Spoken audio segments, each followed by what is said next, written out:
Welcome to the Binge List. I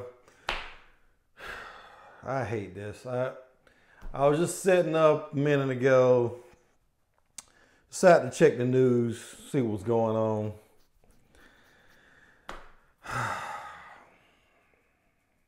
I'll just let you see it. Luke Perry, Beverly Hills, 90210, Riverdale. He died today. Why do they always take the good guys? I mean, this guy, I think when 90210 was on the air, I was in high school. So it was like, I mean, I wasn't watching my life. I was watching a version of a life I would like to have lived. I mean, as far as zip codes go, where I was living, where I still live, is way, way, way removed from 90210. But that character, Dylan McKay, I mean, he's not the coolest white guy. He was one of the coolest white guys. I mean, as far as actors go, I mean, cool white guys, you're never going to get any cooler than Humphrey Bogart. But, you know, that character was up there, Dylan McKay. I'm not saying I want to be Dylan McKay. There was a little jealousy there, you know, but everybody wanted to have that swagger that he brought to that character. Man, 52 years old. 52 years old. And I bet Carrot Top's gonna live to be 100. I mean, why couldn't they take somebody else from my childhood? Take Pauly Shore or something. My God. 52 years old.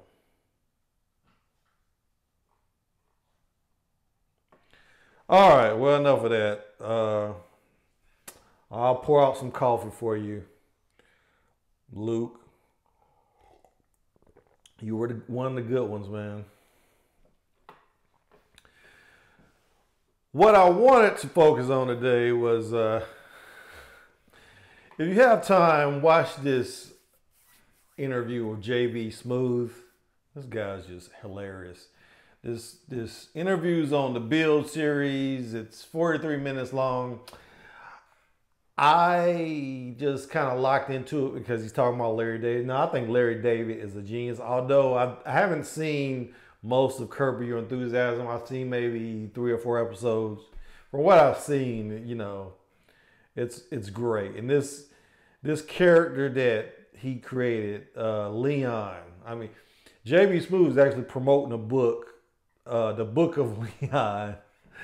Basically, this character that he plays on Curb Your Enthusiasm, if you get a chance, because I watch a lot of YouTube, and man, I've seen so many compilations of Leon that, I mean, he's really the standout character. He's like Kramer, what Kramer was to Seinfeld.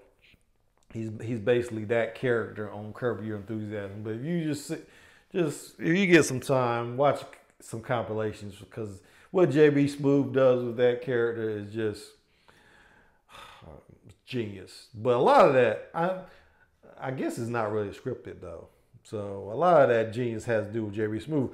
But JB Smoove kind of clued me into something. I was already clued into this, but he clued me in even more about Larry David's process as a writer. And everything you see Larry David put on screen is some of him. Something he has experienced.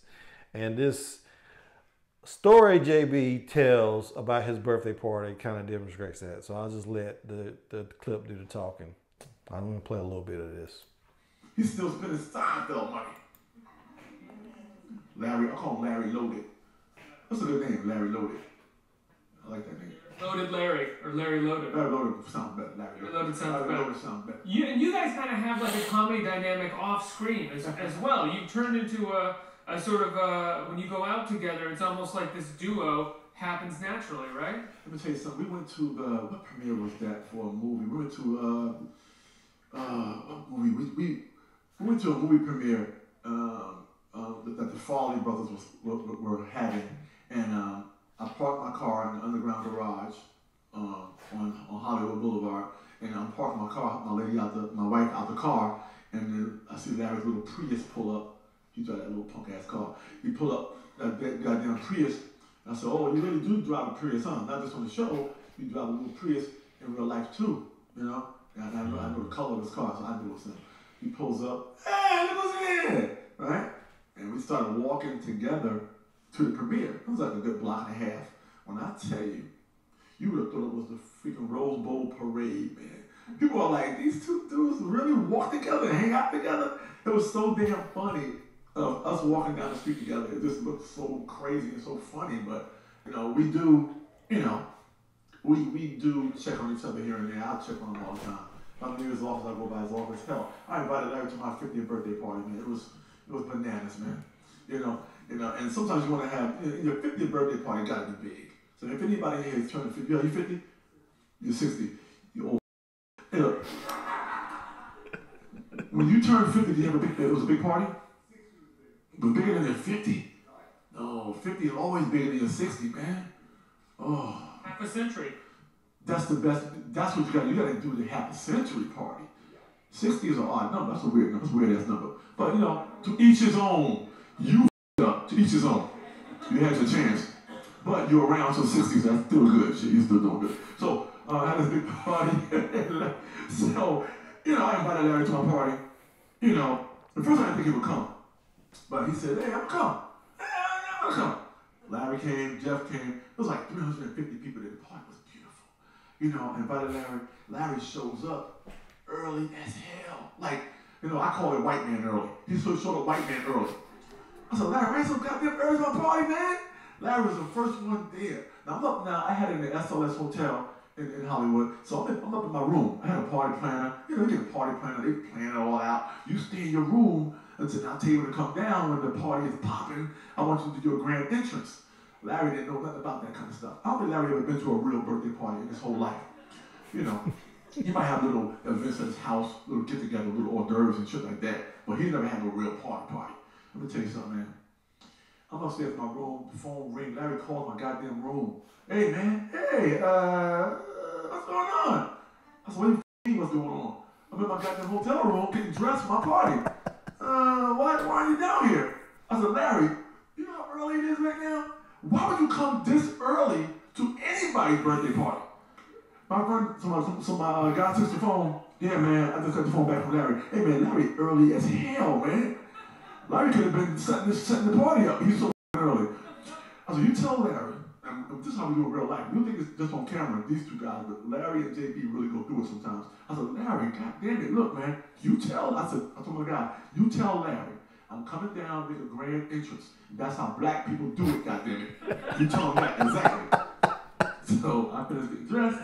My party planner calls me, come on downstairs, JB. I said, okay, it's popping? She said, yeah, it's popping. We got the tape ready.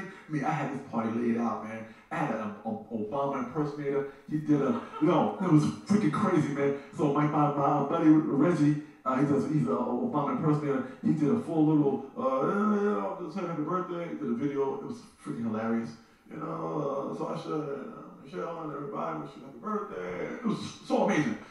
I had Michael Buffer also do my grand entrance. Michael Buffer did a video, and he did a full Michael Buffer like he's doing a fight.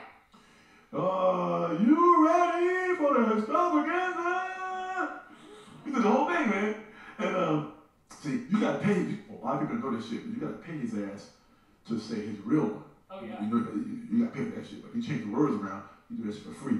You know. So, you just can't do Are You Ready to Rumble? Oh, right? you can't do that. You gotta pay. You gotta pay for that shit. That's expensive. It's a lot of goddamn money. So, if you have one phrase and you can get paid so much just to go up and say that. You know how many phrases I wish I would have coined? I wish I fuel. I could have. Fuel. I didn't think about it back then. But check it out. So, I come downstairs. You gotta step out of that ass in here, right? I mean, that's a good phrase. I can still use that one, but you know, it looks good on a t-shirt. But, you know. For I don't know, it's like birthday a party. $1 fight. This little boy's about to get ass! I don't want to do that. I don't want to do that. So I come downstairs, and then my partner plays the Michael Buffer. You know, you'll see them on, Curb Enthusiasm, TV and film. Let's give it up for the birthday boy! JB Smoove! I came to the party dancing. My wife and I came to the party, man. It was a classic, man, burlesque casino party. So everybody was dressed in classic man style. They had an old car parked in front of the party. Man, I had burlesque dancers dancing around. You know, it was so cool. I'm walking to the stage, my wife and I, who's right on my coattails with his hands in his pockets, with his little Larry David stroll. He's walking behind me the whole time like this. Everybody's laughing and shit. Everybody's like, I'm like, what's everybody laughing at? Larry's right on my ass, right? I walk on stage, I walk my wife on stage, he's ready. I see him, I looked at him, I said, oh shit, Larry. He walks on stage with me, grabs a microphone too. I said, quiet everybody down. I don't understand, why are you so late? What do you mean I'm late? It's in front of everybody. Right on stage. In front of everybody. 350 people are looking and laughing their asses off, like, because this is a moment. I said, what the fuck you mean, Larry? We had a full discussion on stage, just like on Curb. What the fuck are you talking about? Make my own party. I said, why would I be the first one at my party and sit here depressed, wanting to anybody gonna show up? I said, in my room, I got a party planner right there who's coordinating this whole thing, Larry. This is an extravaganza. I don't know if you've ever been to an extravaganza before, Larry, but this is an extravaganza. I was like, you're very late. You're just very late. You're very late, for your own birthday party. You're fashionable. You look good. You're fashionably late for your own birthday party. So I'm not late, Larry. This is how the black people do it, goddammit. This is a black party, Larry. So I said, you didn't read the back of the flyer? It was a back to the flyer. You didn't read the back of the flyer? The back of the flyer said, I'm going to come downstairs when I feel like it. He said, I didn't see the back of the flyer. I mean, it wasn't the back of the flyer. I just made that shit up. I didn't read the back of the flyer. I said, okay, man. I said, we good, man. I said, that's how it is. I said, well, black people come down when they feel like it. And Larry said, okay. But, Jews leave early. And he said, so long. And he walks off stage, right? People are going crazy. I said, God damn you, Larry! I said, man, you are not going to leave here with all my friends in this goddamn room. My mama's here, Larry. My mama right there. You are not going to leave this room after I spent all this money on this goddamn party without telling me if the new season of Curb Enthusiasm is going to happen or not. I said, everybody wants to know. We got quiet. Larry grabbed the microphone. He said, yeah, it's coming back. But you get killed off in the second episode. I was like, touche, mother. Touche. Amazing story. I love that story. Okay, there is nothing you can tell me that he did not do that on purpose. It feels like Larry David is always working on material. He uses his life as his influence for everything. I mean, there is nothing you can tell me he didn't know not to come in early at that part. He did that to get a reaction, and he got the reaction. And I say this because I watched the Jason Alexander, pretty much same type of story. I'll just go ahead and play that too. It was funny. And to me, the trained actor, I'm like, you can't do that. Somewhere in those first 8 episodes, they wrote a scenario where George got into a situation which I thought was completely unlikely, and then reacted to it in a way that I thought was for writing purposes only, because no human being would do this. And I went to Larry after the table read and I said, Larry, please help me. First of all, this wouldn't happen to anybody, but if it did, no one would react like this. And Larry looked at me and went, what are you talking about? This happened to me, this is exactly what I did. And that was when the bell went off in my head and I went, oh, jeez. He's George. He's George. He's writing George. That's when I got introduced to the Larry David notebooks, where almost everything, some element of every story we did on Seinfeld came out of something that happened to him. And that's when Woody Allen went away, and I started to laser focus on what makes Larry Larry. So I'm going to skip ahead just a little bit. He's going to get to the story, the episode that he was actually talking about a little later. In a volcanic eruption of obscenities, telling the boss to go stick. Now, let me go back. But it's because Larry really did it. This is who he is, and this is who George is. He quit Saturday Night Live as a writer. In a volcanic eruption of obscenities, telling the boss to go stick things everywhere you can stick things, and perform a natural accent, just this horrible torrent of obscenity on a Friday. Got home to his apartment and went, what have I done? Now I don't have a job, I'm unemployed. And he's talking to Kenny Kramer, the real Kramer. And Kenny goes, just go back to work on Monday. And Larry, what do you mean? Just go back. Like nothing happened. Just go back. Well, what happens when they say, you quit and you cursed us all out? You just go, what, you believe that? I was joking. I was making a joke. And that's what Larry did. That ego, that ability to stand on a soapbox and curse out the world, and then literally crawl on your hands and knees under this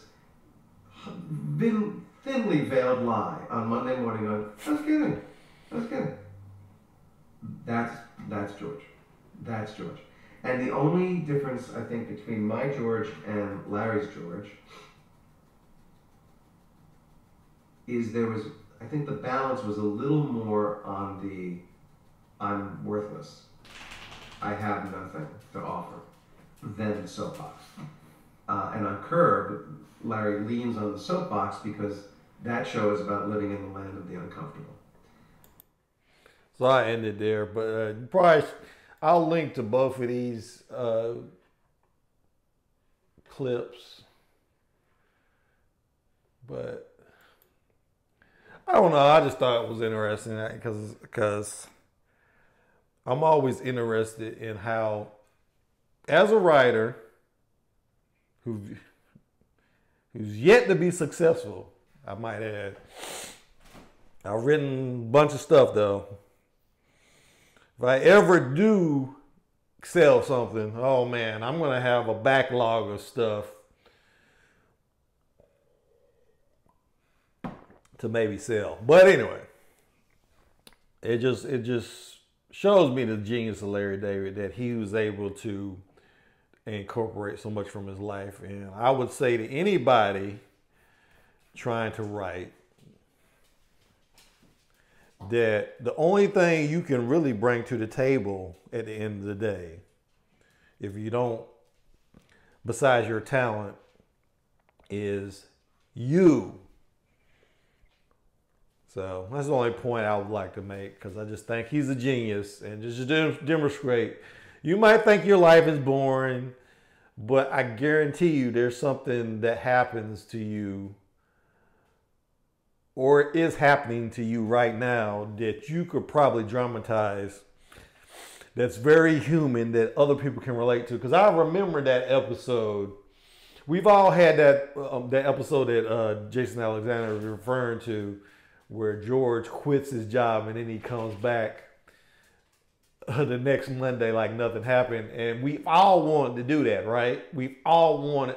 I mean, every night I have a moment. Maybe I should reveal this. I have a moment where I really, really would love to curse out my boss. But then my wife would kill me later. So I don't do it. But there's so many. Oh my God. Anytime your boss speaks to you like you're a freaking child. And now as I get a little bit up in age, I'm having bosses that are younger than me.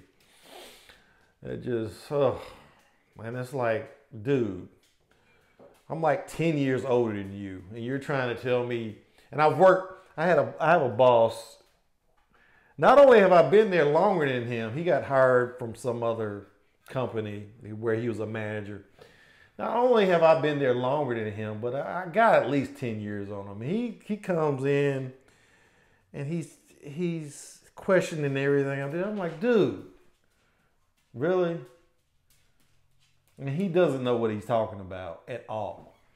But you're in a position of authority. You have to project authority. So you're gonna, no, you're wrong, even though you've been here longer and you're older than me. So anyway, got off on a tangent. But I just thought that was interesting. And I just want to suggest that if you have time, check out these clips. But that's all I got for today.